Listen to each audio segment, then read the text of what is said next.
એની આગળ એ જ જગ્યાએથી સ્ટીમર કલાક પહેલા પાસ થયું હતું, એના પછી પણ આ જ જગ્યાએથી બીજું સ્ટીમર પાસ થયું હતું. એટલે આમાં કેપ્ટનની અણઆવડતને લીધે ડૂબ્યું છે, એટલે આને જેલ થશે. છેલ્લે વાત કરીએ, તમારે કઈ કેવું છે? કેપ્ટનને કીધું, કેપ્ટન કે હા. જે જજ સાહેબ, જહાજ કેમ ડૂબ્યું એ નિર્ણય લેતા તમને 12 વર્ષ થયા, મારે છે ને 12 મિનિટમાં નિર્ણય કરવાનો હતો. તો મારે શું કરવાનું છે? તમે એ બેઠા બેઠા 12 વર્ષ કરી નાખ્યા.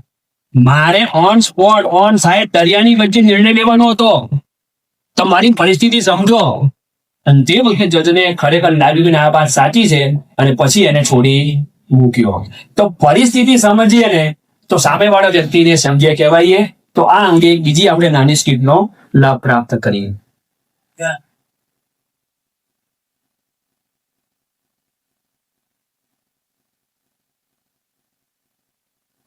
અમી બેટા, ઓ અમી બેટા, ક્યાં ગઈ બેટા? અરે પપ્પા, અમી અને મમ્મી તો મોલમાં શોપિંગ કરવા ગયા છે. ઓકે. ઓહો, શું કરવું આ લોકોની? અરે પપ્પા, આ તમારા હાથમાં શું છે? બેટા, અમી માટે લેપટોપ લાવ્યો છું. ઓ પપ્પા, કેટલી વાર તમને કહ્યું છે કે મને મોબાઈલ લાવી આપો, મોબાઈલ. સાંભળ તો ખરો દીકરા, આ લેપટોપ કેવી રીતે લાવ્યો ખબર છે તને? નથી સાંભળવું મારે. બસ મારે ન્યૂ મોબાઈલ જોઈએ, જોઈએ ને જોઈએ.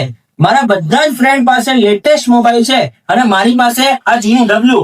અને હા, તમે ગમે તે રીતે લેપટોપ લાવ્યા હોય, પણ મારે આજે ને આજે જ મોબાઈલ જોઈએ જ. બેટા, હમણાં પરિસ્થિતિ બહુ ખરાબ છે. એક બાજુ પૈસાની ખેંચ છે, ખૂબ તકલીફ છે, સમજ. પરિસ્થિતિ નહોતી તો લેપટોપ કેમ લાવ્યા?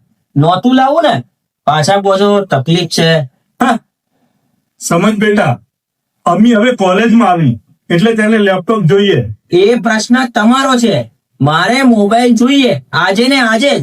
આ વારે ઘડીએ મમ્મી શોપિંગ ના ખર્ચા કર્યા કરે એનું કાઈ નહીં, મારા માટે જ બસ ના. જો હું જઉં છું, કાલ સુધી મારે મોબાઈલ જોઈએ એટલે જોઈએ. હે ભગવાન, શું કરવું આ ઘરનું? કોને કહું? આ લોકો કેમ સમજતા નથી? એક તો આખો દિવસ નોકરી જઈએ ને રાત્રે ઘરે આવીએ તો કોઈ પૂછે નહીં કે લો પપ્પા પાણી. રોજના લોહી ઉકાળા, આ જોઈએ, પેલું જોઈએ, ફલાણું જોઈએ, અને એમની ઈચ્છાઓ મળતી જ નથી. મારે શું જોઈએ એ કોઈ દિવસ પૂછે છે? હમણાં નવું ઘર લીધું, તેના હપ્તા, ઇલેક્ટ્રિક બિલ, ઘરનો ખર્ચ, અને ઘરવાળા કહે છે કાર લેવી છે. અરે ક્યાંથી લાવું પૈસા? કંટાળી ગયો છું. અરે આ ઘરમાં પીસાઈ ગયો છું. આ લેપટોપ પણ ઈએમઆઈ પર લીધું છે, તે ક્યાં ખબર છે એ લોકોને? અને આને મોબાઈલ જોઈએ છે, કેવી રીતે અપાવું? એક સાંધુને 13 તૂટે છે. હે ભગવાન, હવે તો બસ હું મરવાનું મન થાય છે. કોને કહું? પણ ભલે, બધાને ભેગા કરીને અરે આ વાત તો સમજાવવી જ પડશે કે ખર્ચા ઓછા કરો, ખર્ચા ઓછા. કોકના ઘરનો પ્રશ્ન હશે આ. આમ તો ઘરના પ્રશ્નો છે, ખાલી સ્વરૂપ બદલાય છે. તો એક યુવક તરીકે આપણે શું સમજવાનું છે? આ સ્કીમ દ્વારા આપણને ખ્યાલ આવે છે કે આપણા પરિવારમાં જે કે આપણી પરિસ્થિતિ હોય માતા પિતાની, એ સમજવા માટે આપણે ખાસ પ્રયત્ન કરવાનો. 7મો મુદ્દો છે કે બીજાના સમર્પણ, ભોગ અને પીડાને સમજવાના. એકવાર પતિ પત્ની 2 જણે નક્કી કર્યું કે આપણે એક ડાયરી લખીએ. પત્નીએ પતિની ભૂલો લખવાની ને પતિએ પત્નીની ભૂલો લખવાની. જે નથી ગમતું એ બધું લખવાનું. પછી મહિના પછી આપણે ભેગા થઈશું અને ડિસ્કસ કરીશું અને ચર્ચા કરીશું. આમાં ડિસ્કસ ના થાય, ઝઘડા થાય સીધા. પણ 2 જણે 200 પેજની ડાયરી, કારણ કે બહુ જ પ્રશ્નો હશે એવું લાગે છે આપણને. 200 પાનાની ડાયરી એકબીજાને આપી. મહિનો થયો, મહિનો પૂરો થયો, અને પતિએ એની પત્નીને ડાયરી આપી અને પત્નીએ એના પતિને આપી. અને જયારે પત્નીએ એટલું બધું લખ્યું હતું કે તમે વહેલા નથી આવતા, મોડા આવો છો, બધી તમારું જ્યાં ત્યાં બધું મૂકી દો છો, ફરવા લઈ જતા નથી, હોટલમાં લઈ જતા નથી, બધું 100-150 પેજ ભર્યા હશે એને. અને પછી પેલાની ડાયરી જયારે પત્નીએ તપાસી જોયું, આખી કોરી, કશું લખ્યું જ નહોતું. એના પત્નીને એટલું બધું લાગી આવ્યું, રડવું આવ્યું, અને એને પૂછ્યું કે તમે કેમ એક પણ મારો અવગુણ, એક પણ મારો દોષ કે મારો સ્વભાવ કશું લખ્યું જ નહીં? અને તે વખતે એના પતિ બોલ્યા કે તું પારકા ઘરમાંથી અમારા ઘરમાં આવી છે અને પોતાના સંબંધી, મારા સંબંધીને પોતાના સંબંધી માન્યા છે. હું તો જોબ કરવા માટે બહાર જતો રહું છું આખો દિવસ, તું માતા પિતાની સેવા કરે છે, બાળકોને તૈયાર કરે છે, સ્કૂલે મૂકવા જાય છે, આટલું બધું તું કરે છે, આટલી બધી મહેનત કરે છે, તો તારા દોષ મારે કેવી રીતે જોવાય? આટલી બધી તું કામ કરે છે, જો બીજાના ભોગ સમર્પણ અને ભીડાને સમજીશું ને કે આપણા પરિવારમાં દરેકનો ભોગ છે. માતા પિતાનો ભોગ છે, પરિવારને બેઠો કરવા માટે મોટા ભાઈનો છે, નાના ભાઈનો છે, પતિનો છે, પત્નીનો છે, દાદાનો છે, દાદીનો છે. ભલે અત્યારે દેખાતું નથી આપણને કે આપણે શું કર્યું. મારા દાદા તો બેઠા બેઠા ખાતા કરે. દાદાએ સખત મહેનત કરી છે ને તારે તમે આ ઘરમાં બેઠા છો. તમારા માતા પિતાએ સખત મહેનત કરી છે ત્યારે આપણે આ જલસા કરી શકીએ છીએ. આપણે ભણીએ છીએ, ગણીએ છીએ, આપણે આગળ વધીએ છીએ. કેનેડા જવું છે, અમને કેટલા હરિભક્તો મળવા આવે. ધર્મમાં તો નથી આપતા કે સ્વામી 20 લાખની લોન લીધી છે, આટલા બધા હપ્તા કેવી રીતે પૂરા કરીશું? મારા છોકરાને કેનેડા મોકલ્યો છે, મારી દીકરીને કેનેડા મોકલી છે ભણવા માટે. કેટલું બધું સમર્પણ, કેટલો બધો ભોગ આપણા માતા પિતાનો આપણા પ્રત્યે છે. જો આપણે સમજીશું ને તો એના પ્રત્યે આપણને લાગણી થશે. હા, કદાચ એક ભૂલ થાય નાના મોટા વ્યક્તિને તો કેવું પડે આપણે, પણ કહેવાનો ટોન બદલાઈ જાય, કહેવાની રીત બદલાઈ જાય. કારણ કે આ વ્યક્તિએ મારા જીવનને આગળ લાવવા માટે ઘણો બધો પુરુષાર્થ કર્યો, ઘણો બધો ભોગ આપ્યો છે. જો મોહનસિંહ મહારાજ સમજે છે આપણા ભોગને, પીડાને, સમર્પણને. શતાબ્દી મહોત્સવની જે ફાઇનલ સભા હતી સ્વયંસેવકોની, બાપા શું બોલ્યા? એક તો 6 પાનાનો પહેલા પત્ર લખ્યો હતો અને પછી બાપાએ કીધું કે બધા સંતો સ્વયંસેવકોને દંડવટ કરો. અમે બધા હતા, સદગુરુ સંતો, વિવેક સાગર સ્વામી, કોઠારી બાપા, ત્યાગ વલ્લભ સ્વામી, આ બધા સદગુરુ સંતોએ સ્વયંસેવકોને દંડવટ કર્યા છે. કેમ? કારણ કે મોહનસિંહ મહારાજ આપણા પીડા, ભોગ અને સમર્પણને સમજ્યા છે. તો પરિવારના દરેક વ્યક્તિના ભોગ, પીડા અને સમર્પણને આપણે સમજવાનું હોય છે. એટલે બાપાએ આપણને 7 મુદ્દા કીધા છે. બીજાને સમજવા એટલે એકબીજાની ભાષા સમજવી, બીજાનું મૌન સમજવું, બીજાની ક્રિયાને સમજવી, બીજાની પ્રકૃતિને સમજવી, બીજાની લાગણીને સમજવી, બીજાની પરિસ્થિતિને સમજવી અને બીજાના ભોગ, સમર્પણ અને પીડાને સમજવા. આ સમજાય ક્યારે? એમાં 2 વસ્તુ નડે છે, તો અહંકાર અને બીજું છે પૂર્વગ્રહ.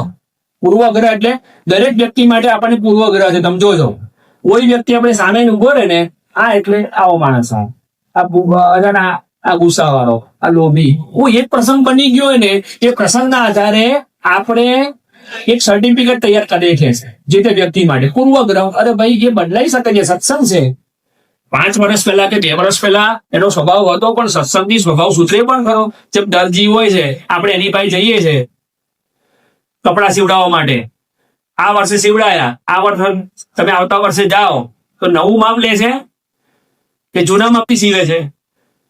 દરજી દર વખતે નવું માપ લે. કે બંધગટ થઈ હોય તો પણ કોઈ ફ્રેન્ડ છે કે આપણો મિત્ર છે કે આપણા સગા સંબંધી છે કે માતા પિતા છે કે બેન છે કે ભાઈ છે, એક વાર ગ્રંથિ બંધાઈ કે આ વ્યક્તિ આવો જ છે, ભાઈ બદલાઈ શકે. આને પૂર્વગ્રહ કહેવાય. એક વાર છે ને એક પિતા છાપું વાંચતા હતા. નાનો બાળક ત્યાં ગયો કે પપ્પા 20 રૂપિયા આપો ને. પપ્પા કે ચલ જા, અઠવાડિયા બેઠો તો આપે, નહીં મળે, ચલ જા. કે પપ્પા 20 રૂપિયા આપો ને. કીધું નહીં મળે. પેલો છોકરો કે પપ્પા તો 20 રૂપિયા નહીં આપો ને તો મમ્મી છે ને પેલા દૂધવાળા જોડે શું વાતો કરતી તે નહીં કહું તમને. બાપાએ છાપું નીચે મેળ્યું. બોલ મમ્મી શું વાત કરતી તેની જોડે? એમ નહીં, હવે 50 આપો. કે ભાવ વધી ગયો, માર્કેટ ઊંચું આવી ગયું. 50 આપો તો કહું. એને પપ્પા તો તલ પાપડ થવા માંડ્યા. એટલે 50 રૂપિયા હવે બોલ.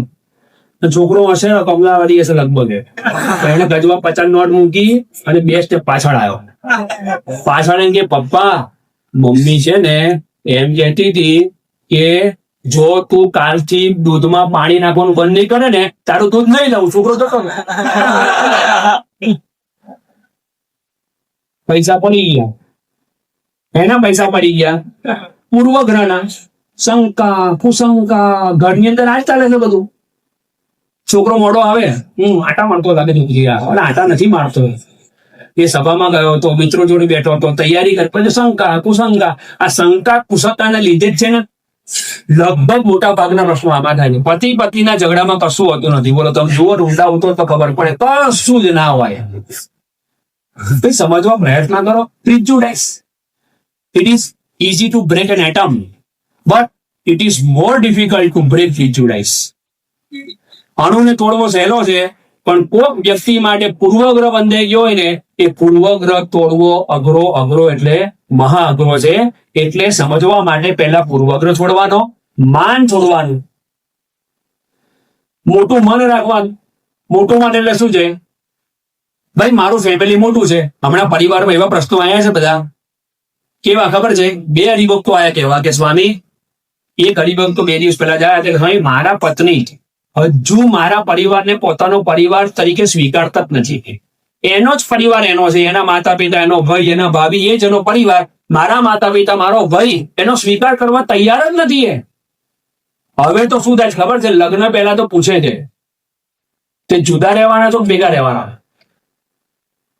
કોકને પૂછ્યું હશે આમાંથી, જુદા રહેવાના છો ભેગા રહેવાના છો? કે તમારા માતા પિતા ભેગા છે જુદા છે? જો જુદા રહેવાના હોય તો મારી દીકરી તમારી સાથે પરણાઈએ, બાકી અમારી ઈચ્છા નથી. સાંકડું મન, નાનું મન. અરે ભાઈ તમારા માતા પિતા જ તમારા માતા પિતા છે. દીકરાએ પણ સમજવાનું છે કે મારી પત્નીનો પરિવાર એ મારો પરિવાર છે, અને પત્નીએ સમજવાનું છે કે મારા પતિનો પરિવાર એ મારો પરિવાર છે. એકબીજાના પરિવારને પોતાનો પરિવાર સ્વીકારવાનો છે. પરિવારની વ્યાખ્યા છે ને આપણે બહુ જ નાની કરી નાખી છે. આ મહાભારત યુદ્ધ થયું એનું કારણ શું છે? સંકુચિત ભાવના. સંકુચિત ભાવના. ધૃતરાષ્ટ્ર, ગીતામાં પહેલો શ્લોક છે, ધર્મ ક્ષેત્રે કુરુક્ષેત્રે સમવેત યુયુત્સવ મામકાહ પાંડવસ્યૈવ કિમ પૂર્વત સંજય. ધર્મ ક્ષેત્રે કુરુક્ષેત્રમાં ભેગા થયેલા કોણ? મામકાહ એટલે મારા, અને પાંડવા એટલે પાંડુના છોકરા. લો, એટલે ધૃતરાષ્ટ્રને ખબર નહોતી કે પાંડુ મારો ભાઈ છે, આ મારા ભાઈના છોકરા છે, તો પોતાના થયા કે નહીં. પણ ધૃતરાષ્ટ્ર ક્યારેય પાંડવોને પોતાના છોકરા માન્યા નથી, પોતાનો પરિવાર માન્યો નથી. એટલે ઝઘડા થયા, પ્રશ્ન થયા, પ્રોપર્ટીના બધા પ્રોબ્લેમ થયા, અને મહાભારત યુદ્ધ થયું છે. સાંકડું મન. તો સાંકડું મન જ આપણા ઘરમાં ઝઘડા કરાવે છે. એટલે બાપા અહીંયા કહે છે કે મોટું મન રાખો, લેટ ગો કરતા શીખો. ભાઈ ભૂલ તો બધાની થવા છે કે નહીં? આપણા પરિવારમાં કોઈ પૂર્ણ નથી, આપણે પૂર્ણ નથી, અને આપણા પરિવારના કોઈ સભ્ય પૂર્ણ. દરેકમાં ખામી છે. એકવાર મુલ્લા નસરુદ્દીનને કોઈએ પૂછ્યું, એને ઉંમર મોટી થઈ ગઈ હતી, તો મુલ્લાજી કેમ લગ્ન નથી કર્યા? આટલી મોટી ઉંમર થઈ ગઈ, તે નથી કરવાના? કરવાના છે ને. તો કેમ કોઈ છોકરી મળતી નથી? કે મળે છે ને. તો કેમ લગ્ન નથી કરતા? મુલ્લાજી કેવું છે ને, એક પૂર્ણ સ્ત્રીની શોધમાં છું. હું એક પૂર્ણ સ્ત્રીની શોધમાં છું. તો મુલ્લાજીને પૂછ્યું કે મળી? તો કે મળીને તો કેમ લગ્ન ના કર્યા? તો એ સ્ત્રી છે ને પૂર્ણ પૂરતી શોધમાં હતી. ક્યાંથી મેળ પડવાનો હતા? પેલાને પૂર્ણ પુરુષ જોઈએ છે, પૂર્ણ સ્ત્રી જોઈએ. કોઈ પૂર્ણ નથી. લેટ ગો, બાંધછોડ કરવી પડે જ, અને કર્યા વગર ક્યારેય સંસાર હરખો ચાલે નહીં. વાહનનો ખલાસી ઈચ્છે ને એ પ્રમાણે પવન ફૂંકાતો નથી, પણ વાહનના ખલાસીએ પવનની દિશા પ્રમાણે એના સડને એડજસ્ટ કરવું પડે છે, અને એડજસ્ટ કરતા કરતા પોતાની નાવડીને આગળ લઈ જવી પડે છે. એમ આપણે ઈચ્છીએ એમ આપણા પરિવારના સભ્યોના સ્વભાવ, પ્રકૃતિ એ સેટ ક્યારેય નહીં થાય.